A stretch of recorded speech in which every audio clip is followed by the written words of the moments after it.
أعوذ بالله من الشيطان الرجيم بسم الله الرحمن الرحيم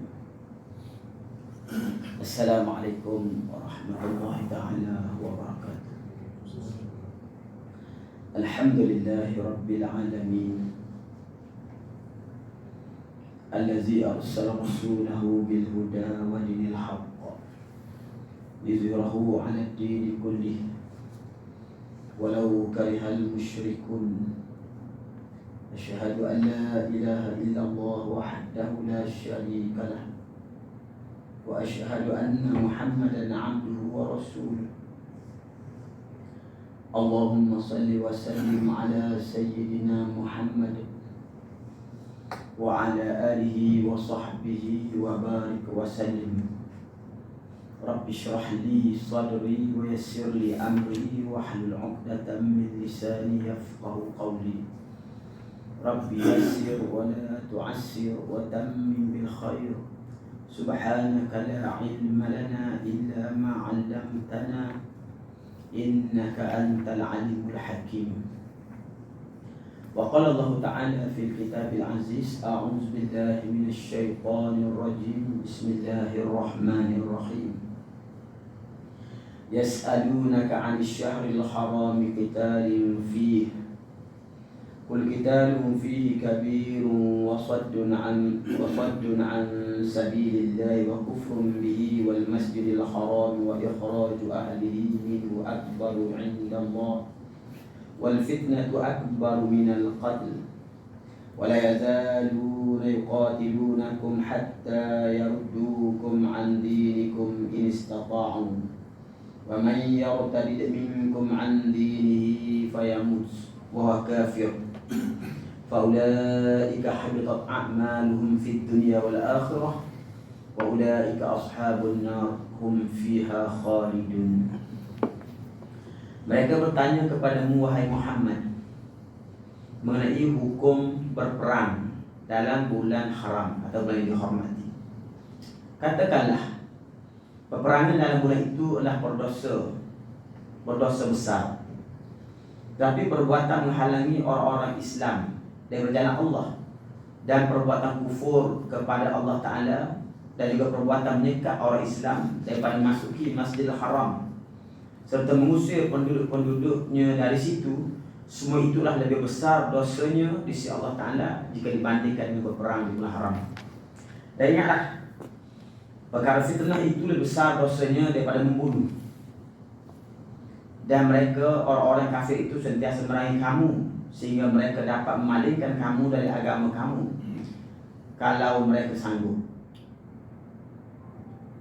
Maka bersiapa di antara kamu yang murtad, yakni berpaling daripada agama Allah, lalu dia mati dan dia tetap kafir, maka orang yang demikian hancurlah segala amal usahanya di dunia dan juga di akhirat. Dan mereka itulah ahli-ahli neraka, maka mereka kekal dalamnya selama-lamanya. Sadaqallahu al-azim. Alhamdulillah, tamunya kita mengucapkan syukur kepada Allah Subhanahu wa taala kerana pada tengah hari ini kita dapat bersama-sama untuk kita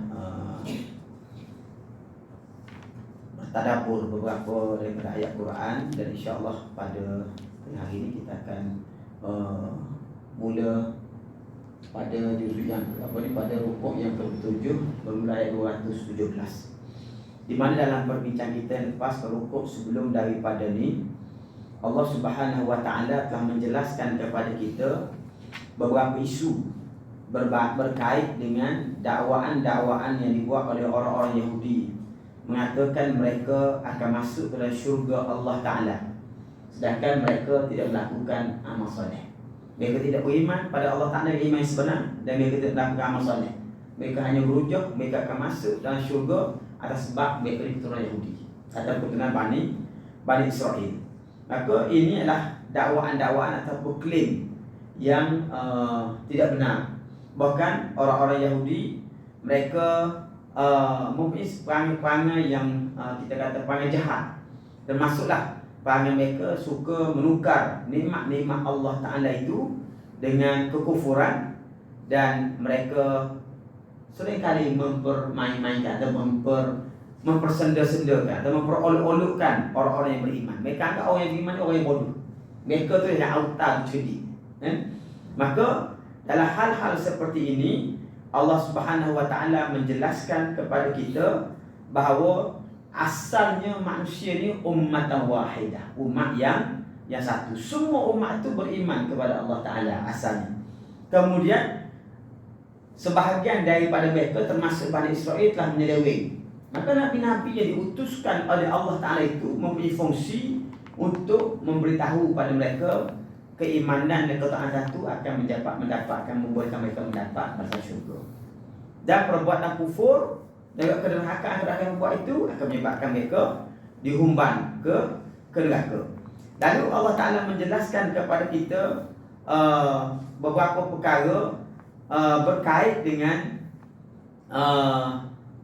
fatwa-fatwa yang diminta oleh sebahagian daripada orang beriman dan ditanyakan sebahagian manusia. Antara fatwanya ialah fatwa berkenaan dengan nafkah. Nafkah. Hukum nafkah. Yas'alunaka madza yunfiqun. Mereka bertanya kepada engkau Muhammad, pada siapa nak diberikan nafkah? Lalu Allah Ta'ala jelaskan, orang yang paling aula kita berikan nafkah dari hidup kita ni, yang pertama mak bapak kita sendiri. Ni orang yang kita abaikan ni. Kita bagi nafkahkan isteri dengan anak-anak kita, mak kita teriak dia lapar. Sedangkan Allah Ta'ala sebut, orang yang paling patut kamu berikan nafkah yang pertama ialah falil walidain kepada kedua ibu bapa. Lepas tu wal aqrabin, kaum kerabat. Wal yatama wal masakin, anak-anak yatim dan orang-orang miskin. Wa bilis sabil, dan orang-orang yang telata dalam perjalanan.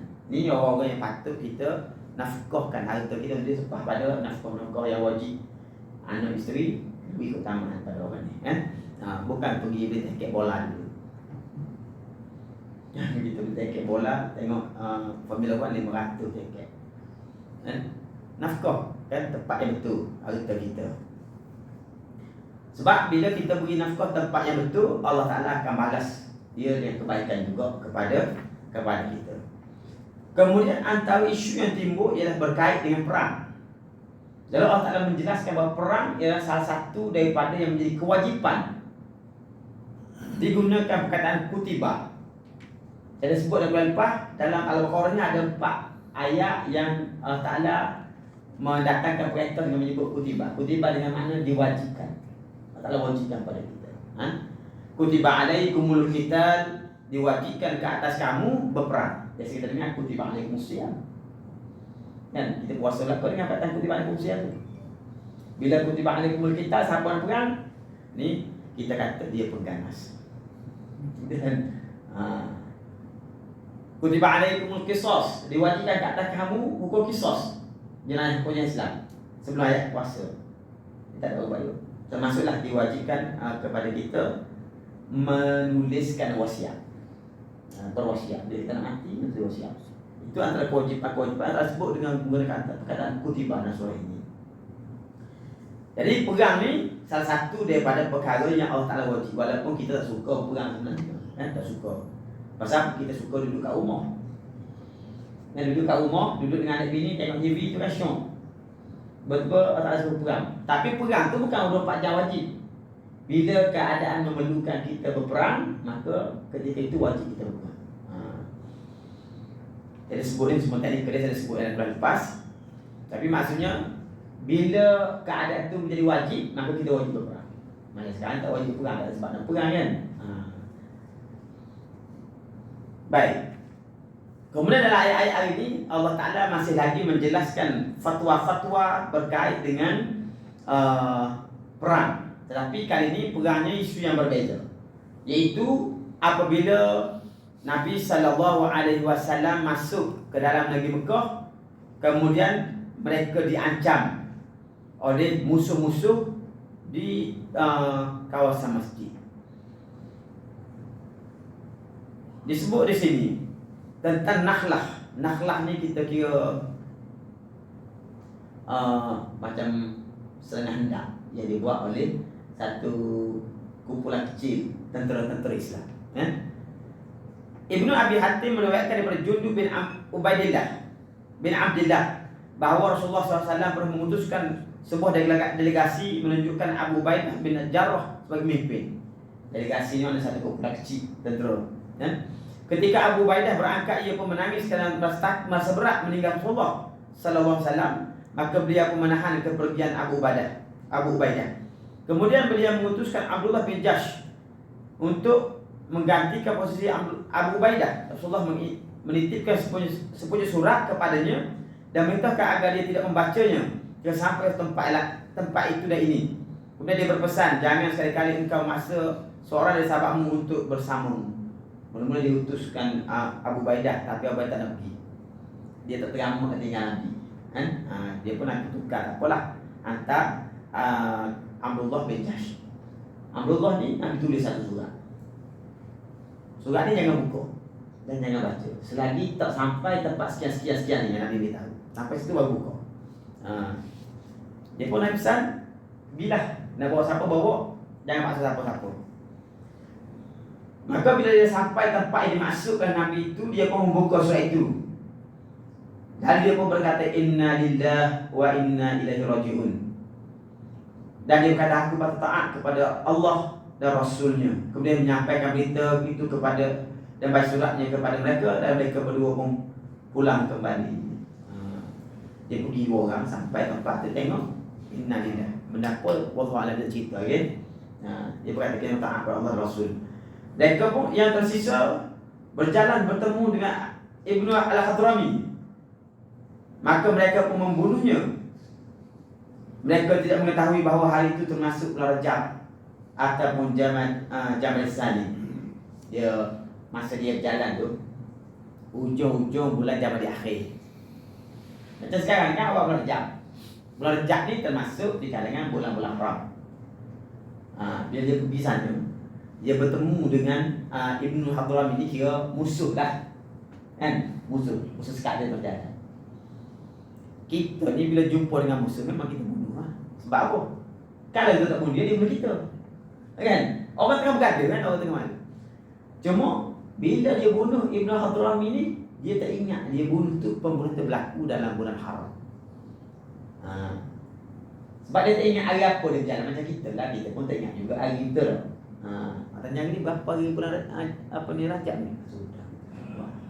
Kan? Tak tahu bulan Rajab. Katanya berapa Januari hari ni? 20 berapa? Jadi dia menyangka ketika dia membunuh tu masih lagi di akhir bulan Jamal di akhir. Tiba-tiba peristiwa tu berlaku sudah di awal bulan Rajab. Jadi sekarang dah awal bulan Rajab kan? Lalu bila dia bunuh, orang-orang musyrikin pun kata pada Islam, tengok Muhammad, geng-geng dia bunuh orang dalam bulan haram. Sedangkan orang Mekah tak bunuh orang bulan haram. Dalam bulan haram kan, antara diharam haram membunuh dan menumpahkan darah kan. Lalu Allah Ta'ala pun menurunkan ayat yang kita baca ini, yas'alunaka 'anil syahril harami qitalin fi. Mereka bertanya kepada engkau Muhammad berkenaan dengan bulan haram yang berlaku pembunuhan di dalamnya, ataupun berperang di dalamnya.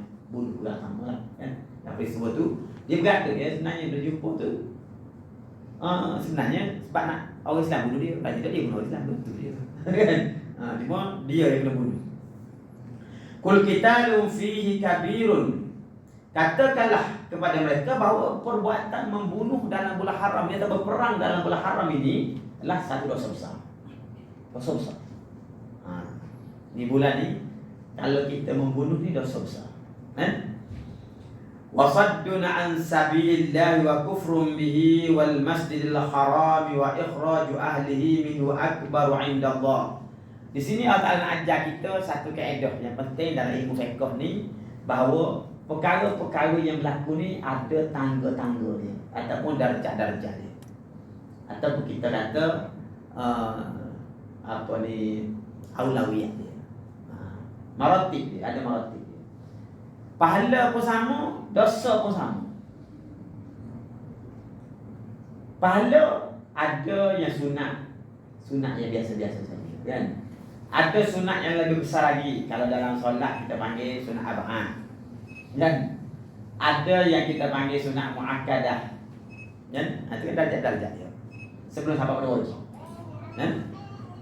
Ada pun dosa pun sama. Ada dosa kecil, ada dosa besar, dan dosa yang lebih besar lagi. Sehingga dosa yang paling besar itu dosa syirik pada Allah Ta'ala. Sebab itulah Syekh Yusuf Qaradawi ketika dia membahaskan berkenaan dengan aulawiyah, keutamaan, dia juga menyebut bahawa dalil-dalil keutamaan itu termasuklah ayat-ayat seperti ini. Kalau tak sebut, contohnya ada kata membunuh itu memang dosa besar. Kul qitalun fihi kabirun. Katakan pada mereka bahawa perbuatan membunuh atau berperang dalam bulan haram itu dosa besar. Kabirun itu dosa besar. Kan? Boleh tak ada perbandingan. Tapi wasaddun an sabilillah wa kufrum bih wal masjidil haram wa ikhraju ahlihi minhu akbaru indallah. Beberapa perbuatan tersebut. Perbuatan semua orang muslim buat. Yang pertama Allah Ta'ala kata menghalangi manusia dari perjalanan Allah. Wasaddun an sabilillah. Sekat manusia perjalanan Allah Ta'ala. Orang nak buat kerja agama tersekat. Itu dosa tu besar, lebih besar daripada kita bunuh orang dalam bulan haram tadi. Dosa bunuh orang tu besar, kita tahu tak? Kalau bunuh orang besar dosa kan? Bunuh orang. Kemudian bunuh pula dalam bulan haram, lagi besar dosa dia. Tapi kalau kita sekat orang daripada fisabilillah, lebih besar lagi dosa. Kita tak bunuh dia, cuma kita sekat. Sebab jangan sekat orang buat kerja Allah Ta'ala. Dosa yang sangat besar. Wa kufrum bih. Bunuh dengan kufur pada Allah. Mana besar dosa dia? Besar dosa kafir lagi. Dia kafir. Orang kafir tu dia kafir, dia musyrik. Nabi mari ajar dia, beritahu Islam. Dia pilih, aku tak nak ikut Muhammad, dia kafir. Dosa dia pilih jadi kafir itu lebih besar daripada dia membunuh lagi. Jadi kafir itu besar dosa dia. Wal masjidil haram, dan menyekat manusia daripada memasuki Masjidil Haram. Tersekat manusia. Kan dulu ketika Nabi SAW datang ke Mekah bersama dengan sahabat-sahabat untuk mengerjakan umrah pada tahun yang ke-6 Hijrah. Sampai di Hudaybiyah orang Mekah sekat, tak pernah masuk, sehingga berlaku pertama bai'ah Ridwan, kemudian diikuti oleh perjanjian Hudaybiyah. Dan dihalang. Orang nak pergi masjid ya, kan? Sebab tu kita jangan sekat di masjid. Sekat di masjid tu mana? Orang nak pergi masjid kita sekat ke jalan, no? Bubur kayu dan macam-macam. Buat romlok. Tak boleh pergi masjid kan? Jangan.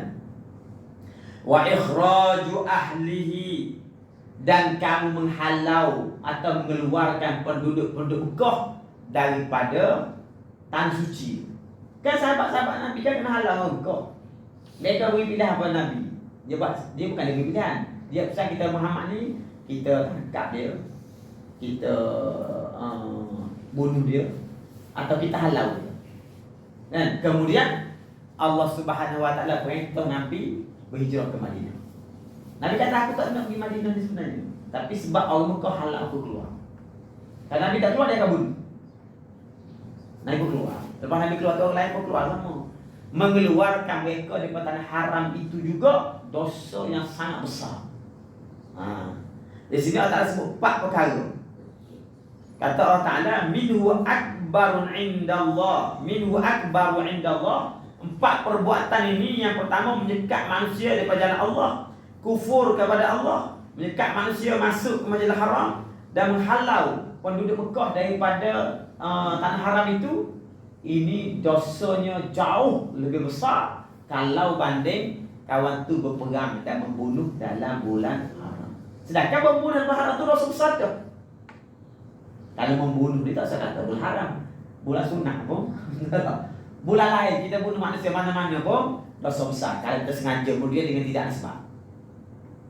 Kita boleh bunuh manusia 3 sebab saja. Yang pertama, kan dia murtad. Yang kedua, kan dia berzina. Yang ketiga, kan dia membunuh. Dia bunuh, kita bunuh balas. Boleh. Dia berzina, sedangkan dia sudah berkahwin. Dia berzina. Kita boleh bunuh cara kita rencam dia. Kadang-kadang kita pancing. Dia murtad. Bila kita suruh dia bertaubat, dia tak nak. Kan? Kita boleh bunuh dia. Jika sebab tu kita boleh manusia yang sah ni. Kan? Dalam perang tak kira lah. Kan? Dalam perang tak kira. Mana kita boleh bunuh biasa-biasa ni, itu cara. Tiga tu. Kalau bunuh lain lepas tu, semuanya tiada hak. Di luar pada hak haram kita buat. Dosa besar. Lepas tu kawan ni pula pergi bunuh kawan tu dalam bulan haram. Dua kali besar. Kerana bulan haram tu dilarang membunuh. Kan? Dilarang berperang. Dilarang menumpahkan darah. Tiba-tiba Allah Ta'ala beritahu sebenarnya sebesar-besar bunuh orang dalam bulan haram tu kalau banding dengan sekat orang di masjid. Sekat fisabilillah. Kita mengeluarkan manusia daripada tanah haram dan kufur pada Allah. Empat perbuatan ni dosa dia jauh lebih besar daripada berperang di bulan haram. Darjat dosa dia besar sama besar, ada lagi yang lebih besar.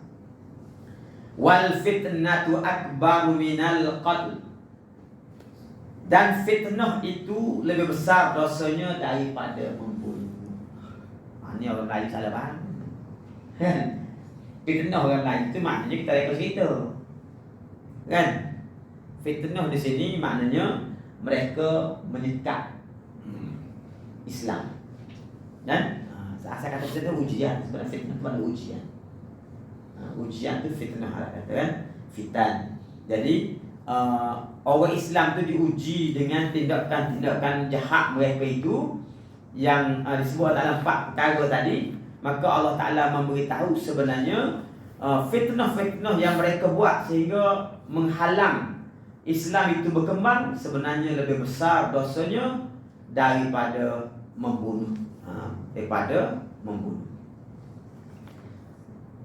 Wala yazaluna yuqatilunakum hatta yaruddukum an dinikum in istata'u.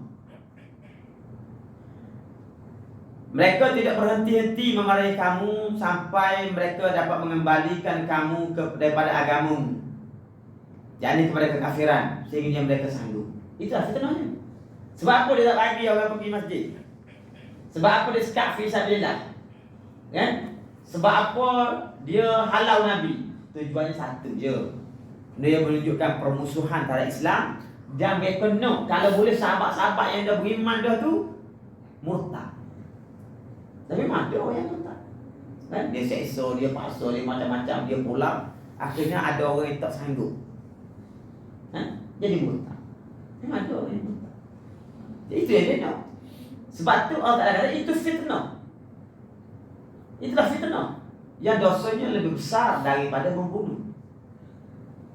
Sebab kalau dia bunuh, seorang je mati. Seorang je mati kalau bunuh. Kalau dia buat macam tu, boleh jadi menyebabkan ramai orang jadi sesat. Lagi bahaya. Sesat ni kan bahaya. Betul tak? Kalau orang jadi kafir, lagi bahaya lagi. Kan? Lalu Allah Ta'ala menjelaskan, wa man yartadid minkum an dinihi fayamut wa huwa kafir. Barang siapa yang murtad daripada agamanya, bila dia mati dalam keadaan kafir, faulaika habitat a'maluhum fid dunya wal akhirah. Maka runtuh hancur semualah amal-amal soleh yang dia buat di dunia dan di akhirat. Kalau orang tu orang musyrik Mekah ni usaha berjaya menyebabkan orang Islam dah jadi murtad semula. Kerana itu tak bunuh dia. Kan? Kita bunuh dia lagi bagus. Walaupun dua-dua dosa besar, tapi perbuatan kawan ni berusaha untuk memurtadkan orang Islam dengan cara tu lebih besar dosanya daripada dia kena bunuh. Maka bunuh dia lagi baik. Kan? Wa ulaika ashabun nar hum fiha khalidun. Sedangkan orang bila dia murtad dan dia mati dalam keadaan murtad, semua amal soleh dihancur dan dia akan masuk neraka. Dan dia neraka selama-lamanya. Innal ladzina amanu wal ladzina hajaru wa jahadu fi sabilillah ulaika yarjuna rahmatallah wallahu ghafurur rahim. Sesungguhnya orang-orang yang beriman, orang yang berhijrah dan berjihad pada jalan Allah. Dan sebut tiga sifat. Sifat sahabat-sahabat Nabi masa ni lah. Kan orang yang terlibat dibunuh kawan tu tadi ni, dia 3 sifat dia. Kan? Sama ada Abdullah bin Jahsh yang mengutui 2-3 orang sahabat itu kan. Tamu Allah Ta'ala kata innal ladzina amanu, sesungguhnya orang-orang yang telah beriman. Orang tadi itulah. Wal ladzina hajaru, dan orang-orang yang telah berhijrah. Mereka ni dia halau dari kampung dia, berhijrah pergi duduk di Madinah. Kan? Berhijrah. Wajahadu fi sabilillah, dan mereka sebenarnya sedang berjihad di jalan Allah Ta'ala. Dia berjihad. Cuma bila dia berjihad, Nabi perintah buat ni dia pergi. Bertembung dengan orang musyrikin tengah jalan kan. Memang kena tanpa free ya kan macam tu. Kan? Pasal kaedah dia begitulah kalau gaduh ni kan. Jadi dia bunuh kawan tu. Ulaika yarjuna rahmatallah, dan mereka itu sebenarnya mengharapkan kesian belas rahmat daripada Ta'ala. Wallahu ghafurur rahim, Allah Ta'ala Maha Pengampun lagi Maha kesian belas.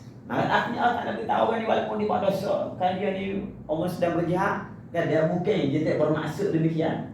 Dia ingat tak masuk bulan haram ni. Dia bunuh salah terjadi kecoh ni pasal dia bunuh bulan haram je. Kalau dia bunuh di luar bulan haram tak jadi isu, kan? Maka Allah Ta'ala tu Maha Pengampun. Artinya Allah Ta'ala beri syarat untuk mengampunkan dosa mereka. Yas'alunaka 'anil khamri wal maisir. Kemudian ada lagi fatwa yang lain.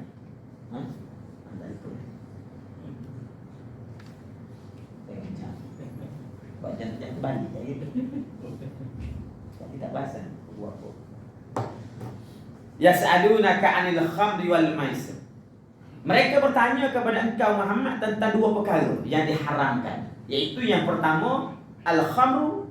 Khamri maknanya al-khamri khamarnya wal maisir, dan judi. Isu nak kaitu sekarang kan.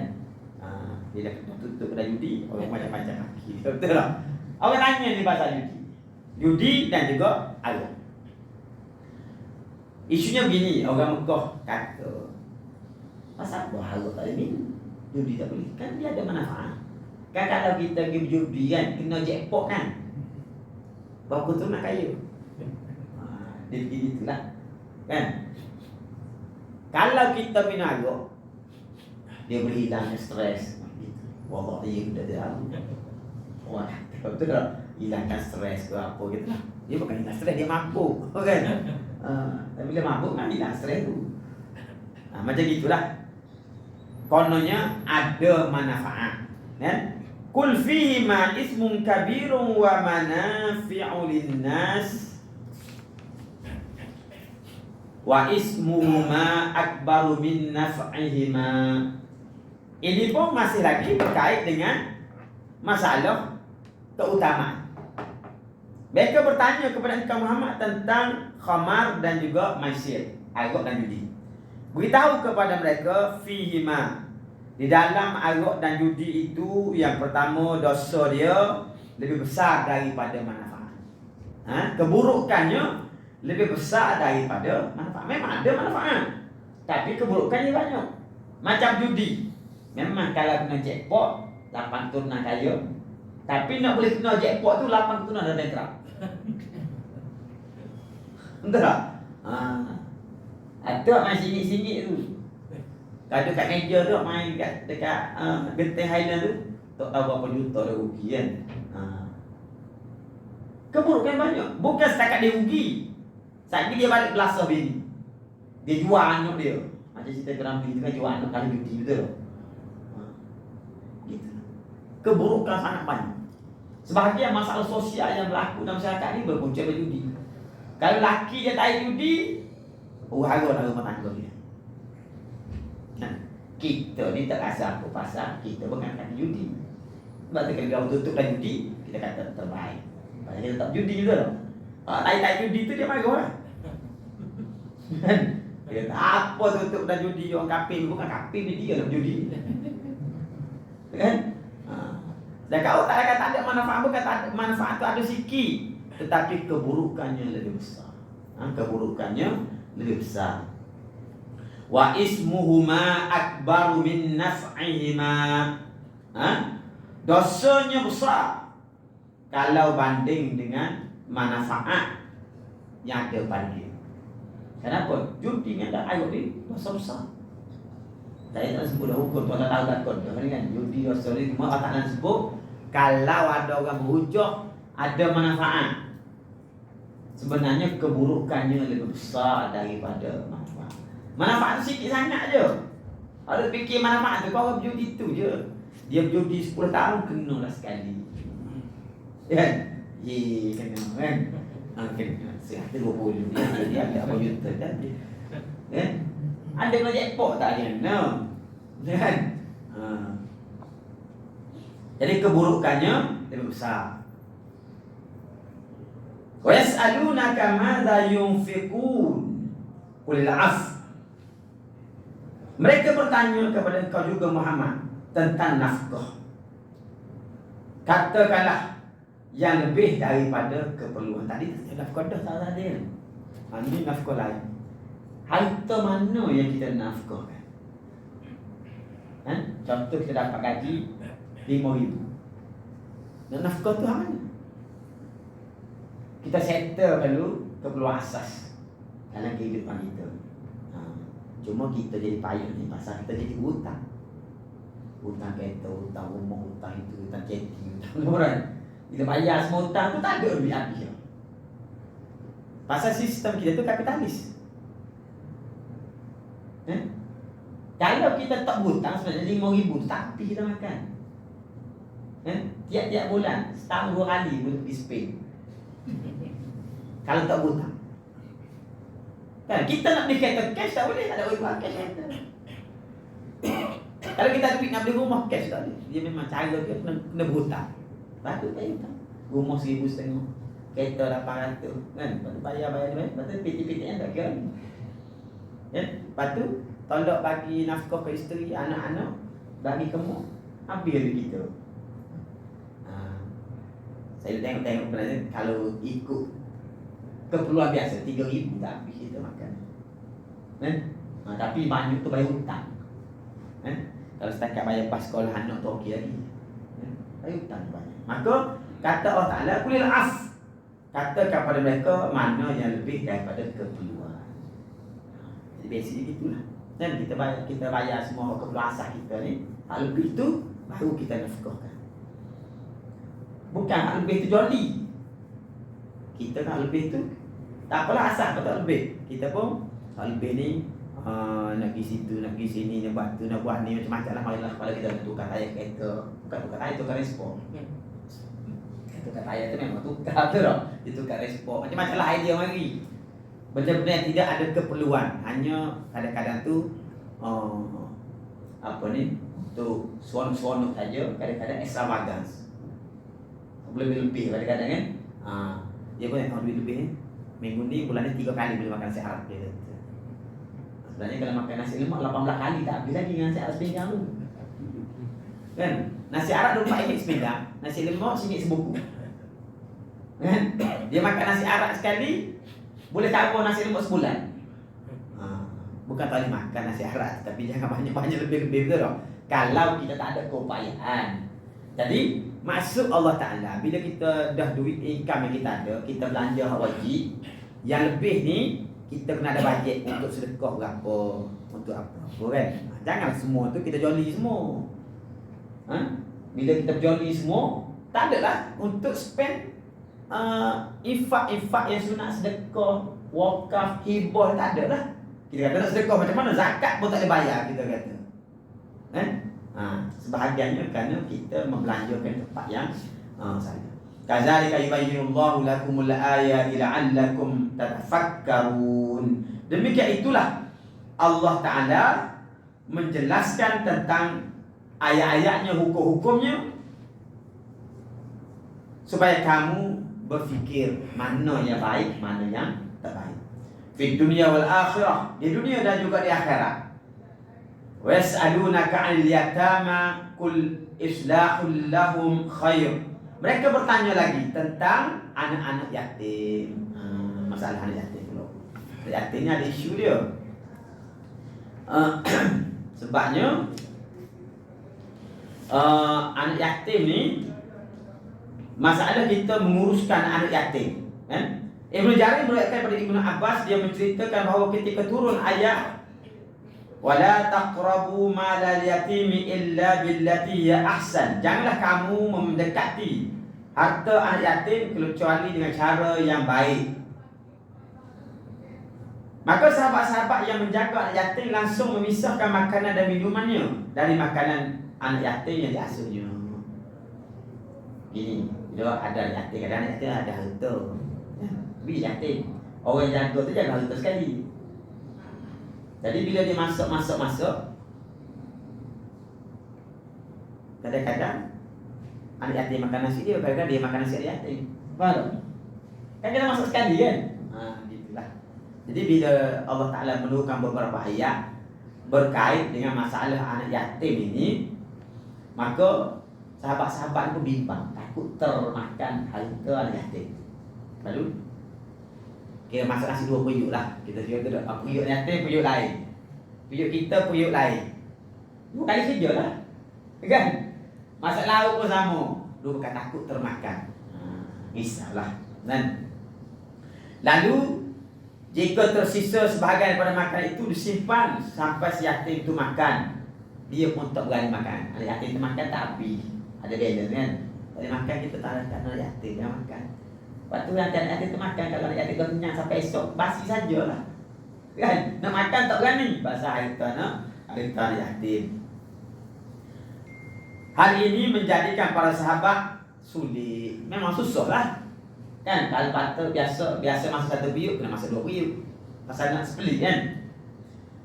Mereka pun mengadukan hal tersebut kepada Nabi SAW.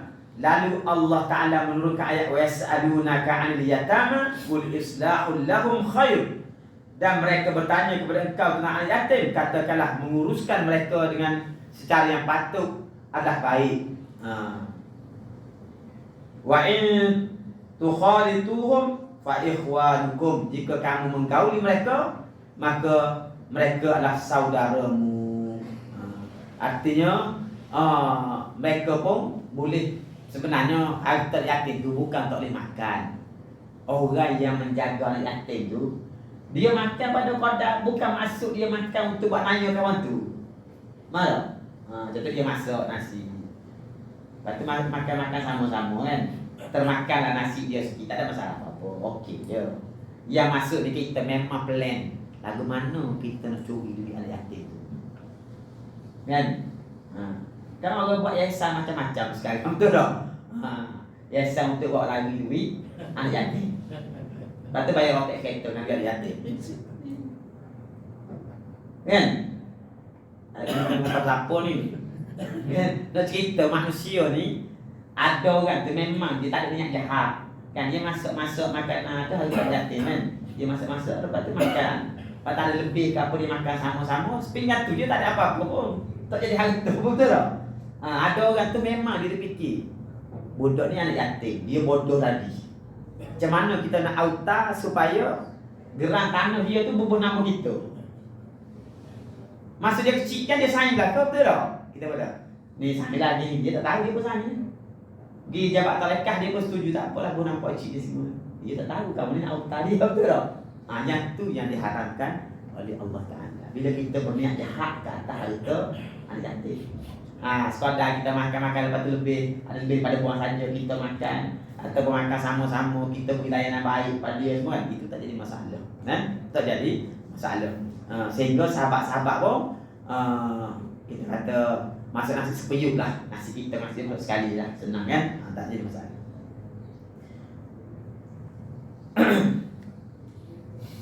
Kul islahul lahum khair, menguruskan mereka dengan cara yang patutlah lebih baik, yakni secara yang terpisah. Sedangkan Allah Ta'ala kata wa in tukhalituhum fa ikhwanukum, jika kamu menggauli mereka maka berdasarkan artinya kalian menggabungkan makanan kamu dengan makanan kalian dengan makanan yang mereka, kerana mereka adalah saudara seagama.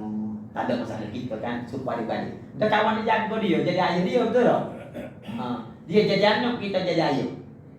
Kita pun berikan sayang pada dia, beri tempat duduk apa semua makan, tak apalah, makan sikit-sikit okey. Sebab tu maksud dia ayat ni, kalau kita memang bermaksud nak menyalahgunakan harta anak yatim ataupun kita curi harta dia, yang itu tak dibenarkan oleh agama. Sedangkan sebenarnya kita ni memang tukar jaga dengan yatim itu sama-sama Islam kan, bersaudara dari segi agama. Tak ada masalah dah makan sikit-sikit itu. Wallahu ya'lamul mufsid minal muslih.